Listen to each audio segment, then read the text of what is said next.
Je porte ici un CGM, donc un moniteur de glucose en continu. Et ça me permet de voir c'est quoi l'impact de ma nourriture sur ma glycémie en temps réel. Et c'est où que j'ai eu ce concept-là d'avoir le goût de simplement être plus conscient de l'impact de mes repas sur ma glycémie. Ça vient d'un gars que j'ai rencontré, que j'ai été rencontré en Allemagne, qui s'appelle Wolfgang Unsold. Et lui, il utilise énormément le CGM avec ses clients pour personnaliser les choix alimentaires. Et lui, il a eu cette idée-là de Rob Wolf, qui a écrit un livre sur le sujet. Et lui, travaillait avec les gars de l'armée. Il y avait beaucoup de budget pour personnaliser différents protocoles. Et dans ce protocole-là, ils utilisaient le CGM pour personnaliser encore plus la nutrition. Parce qu'il y a eu une étude qui est sortie et ça expliquait, et je vais faire le résumé, qu'on peut avoir deux êtres humains qui mangent le même aliment et pourtant, leur réactivité face à ce même aliment-là, elle est complètement, on pourrait dire, différente.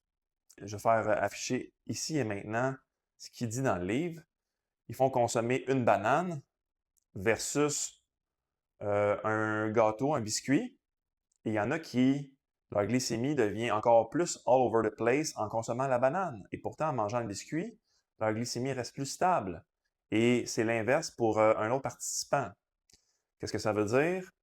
Ça veut dire que chaque être humain a sa réactivité face à certains types d'aliments. Et on se doit de personnaliser le tout si on veut avoir le meilleur outcome, si on veut avoir les meilleurs résultats. Rendu à un certain stade, je pense que ça devient intéressant d'avoir ces données-là. Et est-ce qu'elles peuvent varier dans le temps? Eh oui, c'est tout un casse-tête, le métabolisme humain, mais il faut avoir l'intérêt et la patience de tenter de comprendre toutes les pièces du puzzle. Donc, voilà d'où vient cette idée-là. Et je finirai en disant, juste pour que vous compreniez le big picture, est-ce que tu nourrirais un Chinois comme tu nourris un Inuit? Si ta réponse, c'est non, à mes yeux, on est sur la même longueur d'onde. Et la question désormais, comment est-ce que tu vas les nourrir? Comment tu vas nourrir les Chinois? Comment tu vas nourrir les Inuits? Ils ont leur propre biochimie, ils ont leur propre microbiote, ils ont leur propre réactivité face à certains aliments en fonction de leur génétique personnelle, en fonction de leur microbiote et compagnie.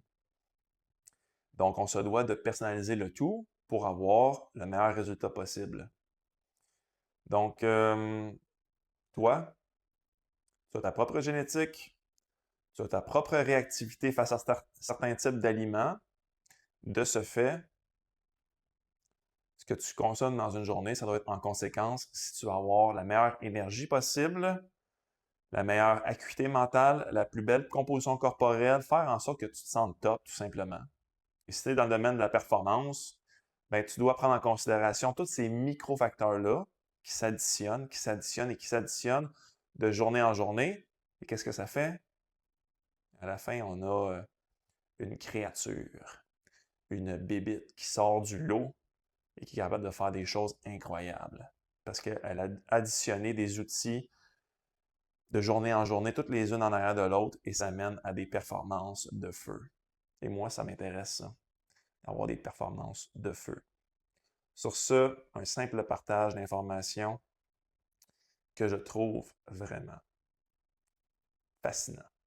Bonne journée.